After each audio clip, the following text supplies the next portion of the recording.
Good morning student, welcome back to our channel farmers parent. Last class में हम लोग organism and populations chapters में बेटा responses to abiotic factor start किए थे, जिसमें मैंने आपको रेगुलेशंस बता दिया था कि हमारी जो बॉडी है, ह्यूमंस बीइंग की जो बॉडी है, तो ऑलमोस्ट ऑल मैमल्स की जो बॉडी है और कुछ एनिमल्स की ऐसी बॉडी है जो टाइम टू टाइम क्या होती है बेटा, चाहे जो भी ड्रास्टिक चेंजेस हो इन्वायरमेंट में, चाहे टेम्परेचर्स राइज हो या डिक्लाइन करे या ऑस्मोटिक कंसंट्रेशन बॉडी की जो भी हो, वो इन्वायरमेंट की जो भी नीड हो, हमारी बॉडी अपनी सारी चीज़ों को क्या करती है, कांस्टेंट रखती है, अपनी होम्योस्टैटिस क्या करती है, मेंटेन करती है। मैंने ये कॉन्सेप्ट आपको लास्ट क्लास में कंप्लीट कर दिया था। इसी रिस्पॉन्स से रिलेटेड तीन और भी कॉन्सेप्ट है बेटा, कन्फर्म, सस्पेंड और अपना एक आता है बेटा माइग्रेशन। ये तीन कॉन्सेप्ट आज वाली क्लास में मैं आपको क्या करूंगा, क्लियर करूंगा, डिस्कस करूंगा। मतलब रिस्पॉन्स यानी कि अगर एनवायरनमेंट में कुछ चेंजेस आ जाए तो जो ऑर्गेनिजम्स होते हैं, लिविंग ऑर्गेनिजम्स होते हैं, उन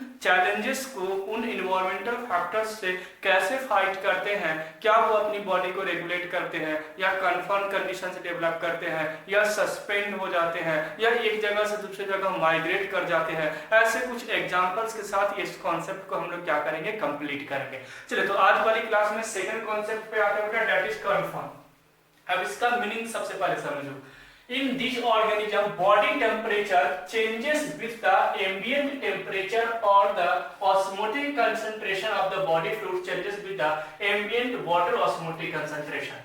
अब सुना, इसमें क्या है कि इसमें वो ऑर्गेनिज्म आते हैं जो अपनी होम्योस्टैटिस मेंटेन करते हैं, जिनकी टेम्परेचर के साथ बॉडी टेम्परेचर भी चेंज हो जाता है या तो ऑस्मोटिक कंसंट्रेशन भी क्या हो जाता है, चेंज हो जाता है। यानी जैसे आपने एक सिंपल सा आपको मैं एग्जांपल देता हूं कि अगर डॉग आपके आसपास होगा, चाहे वो स्ट्रीट डॉग हो या तो आप घर में जो डॉग को आप उसको पालते हो, तो जो डॉग है बेटा, इसको आप देखोगे कि जब समर का टाइम आता है, जब गर्मी का टाइम आता है, तो ये आसपास के तालाब के किनारे चले जाते हैं या तो जो गटर वगैरह होता है, सीवेज वगैरह होता है, उसमें जाकर के बैठ जाते हैं, या तो एकदम छाह जहां पर होती है, जहां पर बहुत ज्यादा छायादार चीजें होती है, प्लांट के नीचे जाकर के वो बैठ जाते हैं। क्यों बैठते हैं? अपनी टेम्परेचर को, या तो आप देखते हो कि सॉइल को वो क्या करते हैं, जो मिट्टी होती है उसको वो हटाते हैं और उसके बाद वो क्या होता है, विंटर के टाइम में आप बेसिकली देखोगे कि सॉइल को वो हटा करके उसके अंदर वो क्या हो जाते हैं, बैठ जाते हैं। तो एक्चुअली वो क्या करते हैं कि समर के टाइम में टेम्परेचर बहुत ज्यादा हो गया तो बॉडी की टेम्परेचर भी उनकी बढ़ रही है, जिसके कारण उनकी जो इंटरनल फिजियोलॉजिकल फंक्शन है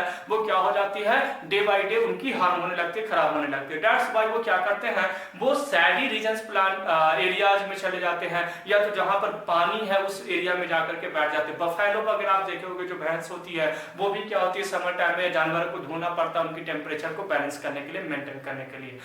वही अगर विंटर के टाइम में देखोगे तो जो डॉग होते हैं वो सॉइल को खोद करके उसके बाद बैठते हैं, ताकि सॉइल खोदने के बाद टेम्परेचर अंदर का थोड़ा सा टेम्परेचर राइज रहता है, जाता रहता है। दैट्स व्हाई बाहर की जो टेम्परेचर ज्यादा है तो उससे जो कम है बाहर की टेम्परेचर और अंदर की टेम्परेचर ज्यादा है तो उससे वो क्या करते हैं, बैलेंस करते हैं। तो कन्फर्म क्या है कि ये जो एनिमल्स है वो माइग्रेट नहीं कर रहे हैं, वो दूसरे जगह नहीं जा रहे हैं। ऐसा नहीं देखोगे कि डॉग जो है वो समर टाइम में कहीं और चला गया, विंटर टाइम में कहीं और चला गया, नहीं, आप ही के आसपास रहेगा, लेकिन वो उस एरियाज में जाकर के अपनी बॉडी को बैलेंस करेगा जहां पर उसके लायक वातावरण है, अगर पानी प्रेजेंट है तो ये सारी चीजें वो क्या करता है, देख करके वो ये करता है। तो उसके अंदर ये कन्फर्म आ जाता है बेटा। इसमें 99% एनिमल्स एंड उसी के नियरली कुछ प्लांट्स भी हैं जो क्या होते हैं, सर्वाइव करते हैं, वो कन्फर्म के थ्रू वो क्या करते हैं, होम्योस्टैटिस मेंटेन करते हैं।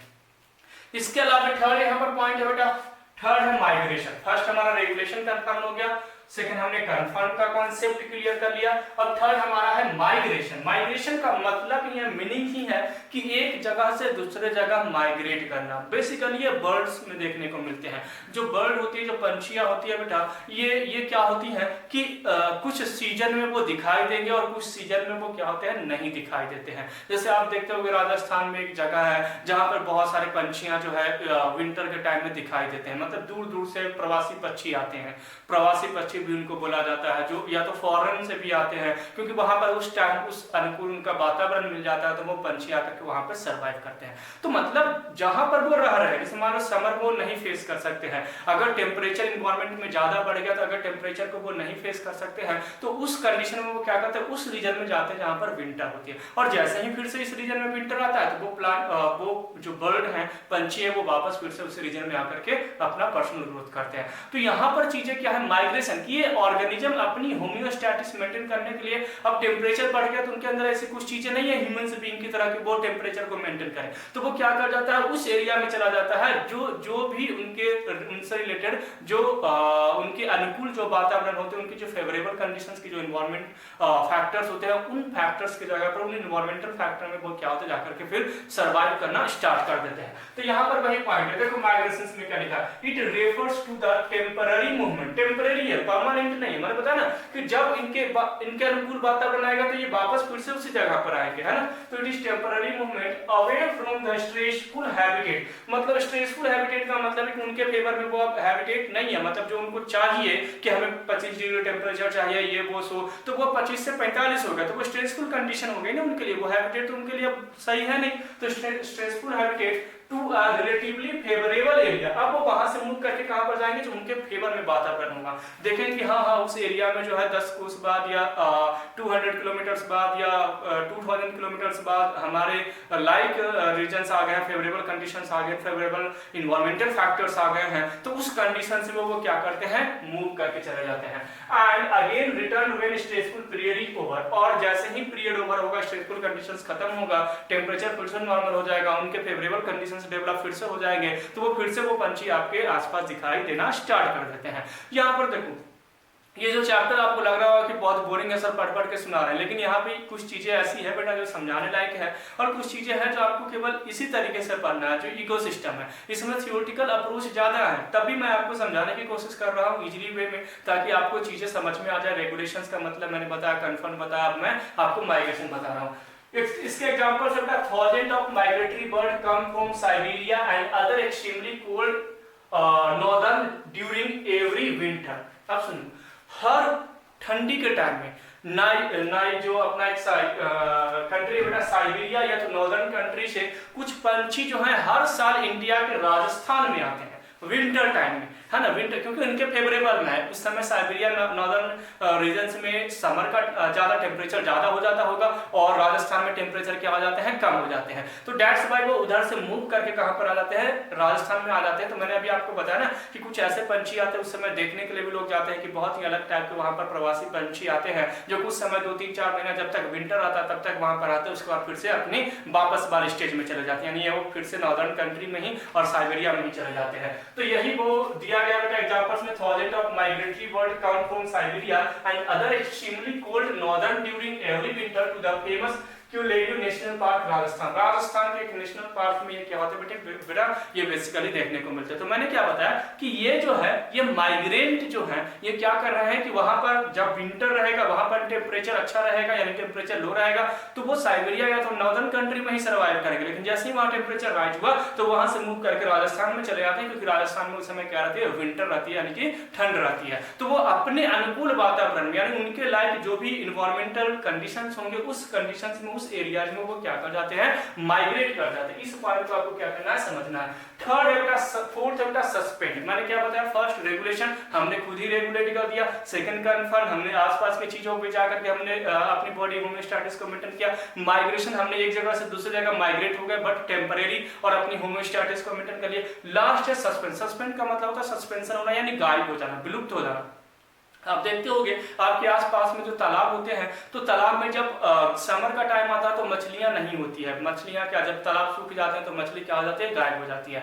वहां पर जो स्नेल्स होते हैं, स्नेल्स वगैरह या तो और भी केंकड़ा वगैरह, क्रैब वगैरह जो होते हैं, सब गायब हो जाते हैं, डिस्टिंक्ट हो जाते हैं। लेकिन जैसे ही फिर से बारिश होती है, पानी भरती है, तो मछलियां भी आ जाती है, क्रैब्स भी आ जाते हैं, स्नेल्स भी आ जाते हैं, तो या तो फ्रॉग्स भी आ जाते हैं, मेढक वगैरह भी आ जाते हैं। तो एक्चुअली वहां पर क्या है, वहां पर उन्होंने क्या किया कि जैसे ही उनको पता है कि अब हमारे कंडीशंस हमारे लायक नहीं है, तो वो गहरे नींद में चले जाते हैं, मतलब कि वो अंदर चले जाते हैं, वो डिस्टिंक्ट हो चुके हैं अपने आप को, वो क्या करते हैं, सस्पेंड। ये बियर्स का भी एग्जांपल है, जो जंगलों में बियर्स जब होते हैं तो बियर्स भी ऐसे करते हैं, जब समर टाइम आता है तो वो क्या हो जाते हैं, विलुप्त हो जाते हैं, सॉरी विंटर टाइम में तो वो क्या हो जाते हैं बेटा, गहरे नींद में चले जाते हैं। जब उनके अनुकूल वातावरण आता है तो फिर से वो क्या होते हैं, बाहर दिखाई देते हैं। तो ये चीजें जो है बेटा, ये सस्पेंड है। ऑर्गेनिजम्स ने अपनी होम्योस्टैटिस मेंटेन करने के लिए अपने आप को सस्पेंड कर दिया, यानी आपको दिखाई ही नहीं देगा। जैसे ही उनके अनुकूल वातावरण आएगा, यानी जैसे ही उनके फेवरेबल कंडीशंस डेवलप होंगे, फेवरेबल एनवायरनमेंट आएगा, तो वो फिर से आपको दिखना, फिर से उनकी अपीयरेंस आपको देखने को मिल सकती है।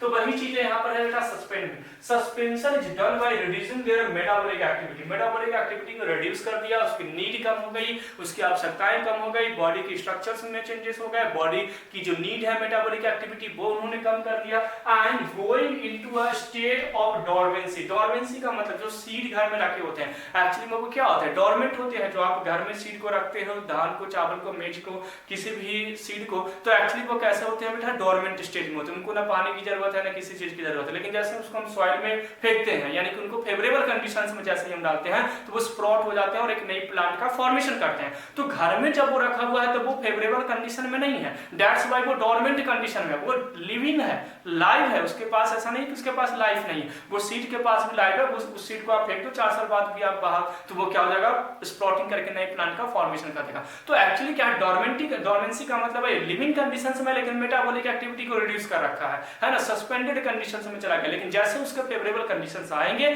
जैसे ही उसके लाइक वातावरण आएगा, वो फिर से एक नई प्लांट का, एक न्यू ऑर्गेनिजम्स का क्या करेगा, या तो पर्सनल बॉडी की डेवलपमेंट स्टार्ट करेगा, मेटाबॉलिक एक्टिविटी स्टार्ट करेगा। तो वो एक्चुअली में क्या होता है बेटा, सस्पेंडेड कहलाता है। अपनी होमियोस्टैटिस मेंटेन करने के लिए उस ऑर्गेनिज्म ने क्या कर लिया, अपने आप को सस्पेंड कर दिया। यहाँ पर एग्जांपल है बेटा, thick walled spore formed in various bacteria, fungi and lower. Thick walled का मतलब मैंने आपको बताया था कि एक वहां पर जब मैं आपको बता रहा था मोड ऑफ रिप्रोडक्शन, जब मैं आपको पढ़ा होगा बायोलॉजिकल क्लासिफिकेशन में, तो वहां पर फ्रैगमेंटेशन, बडिंग, सिस्ट फॉर्मेशन करके मैंने आपको बताया था। सिस्ट फॉर्मेशन का मतलब मैंने बताया था कि एक बैक्टीरिया है, जैसे ही अनफेवरेबल कंडीशंस आता है तो उनके ऊपर एक बॉडी के ऊपर एक डेवलपमेंट हो जाता है, एक लेयर का डेवलपमेंट हो जाता है, एक वॉल का डेवलपमेंट हो जाता है, जिसको हम सिस्ट बोलते हैं। और सिस्ट का डेवलपमेंट होने का बाहर की कंडीशन कुछ भी हो, अंदर बैक्टीरिया को कोई नुकसान नहीं होगा। जैसे हमारे चारों तरफ क्या है, एक दीवार है ना, तो दीवार है तो हमें कोई नुकसान नहीं है, चाहे धूप हो, बरसात हो या ठंड हो, कुछ भी हो, हम अपने क्या है, सुरक्षित है अंदर।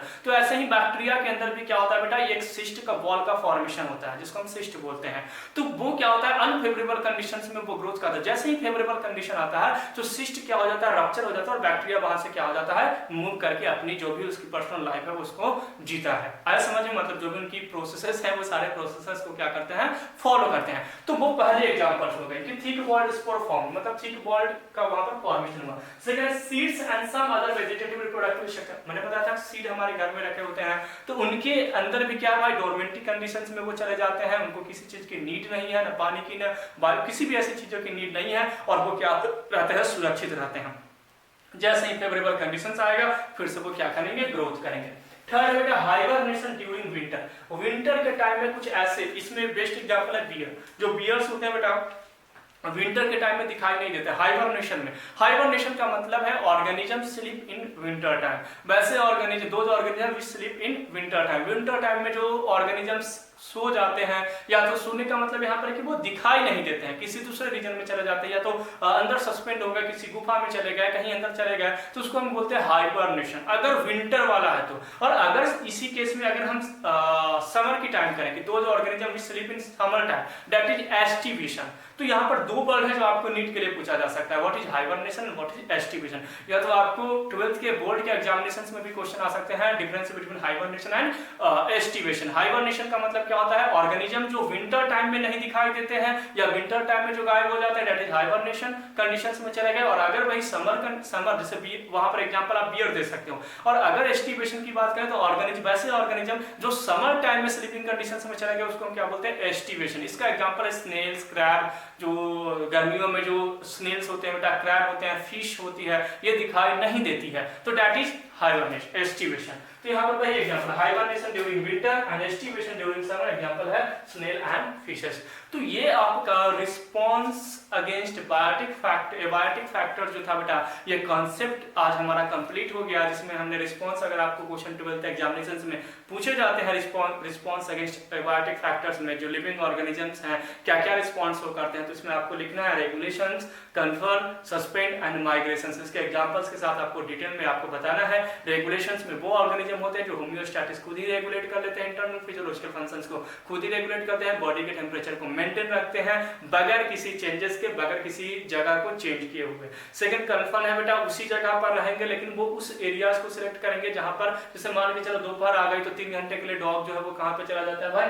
तो उस एरिया में सैडी रीजन में चला गया, या तो कुछ ऐसी चीजें हैं जहां पर पानी प्रेजेंट है वहां पे चला गया, तो उसको हम बोलते हैं कन्फर्म। थर्ड मैंने आपको बताया बेटा माइग्रेशंस, टेम्परेरी मूवमेंट हो जाता है बेटा। बर्ड मोस्टली यहाँ पर आते हैं कि वो बर्ड जो है वो मूवमेंट कर जाते हैं, एक जगह से दूसरे जगह चले जाते हैं उनके अनुकूल। इसका बेस्ट एग्जांपल यहाँ पर एनसीईआरटी ने कवर किया है कि राजस्थान के नेशनल पार्क में साइबेरिया और नॉर्दर्न कंट्री से कुछ पंछी विंटर के टाइम में चले आते हैं, क्योंकि उस टाइम वहां पर समर टाइम आ जाता है, वहां पर टेम्परेचर बढ़ जाता है। नेक्स्ट मैंने बताया सस्पेंड, कुछ ऐसा ऑर्गेनिज्म है बेटा जो फेवरेबल कंडीशंस नहीं रहने पर अपने आप को गायब कर लेते हैं, वहां से वो गायब हो जाते हैं, सस्पेंशन कंडीशन में चले जाते हैं। इसका एग्जांपल हाइबरनेशन है, एस्टिवेशन है, प्लांट सीड का डोरमेंस होना है और बैक्टीरियल बॉडी के ऊपर सिस्ट बॉल का फॉर्मेशन होना है। तो ये सारे कॉन्सेप्ट आपको क्या करना है, अच्छे से याद रखना है। यही है बेटा response against abiotic factor. Next class में हम लोग एडेप्टेशंस को स्टार्ट करेंगे बेटा, उसमें भी और भी बहुत सारी चीजों को मैं आपको क्लियर करूंगा। Thanks for watching farmers parent. ये बेसिक कॉन्सेप्ट है बेटा, इसमें आपको बोर नहीं होना है।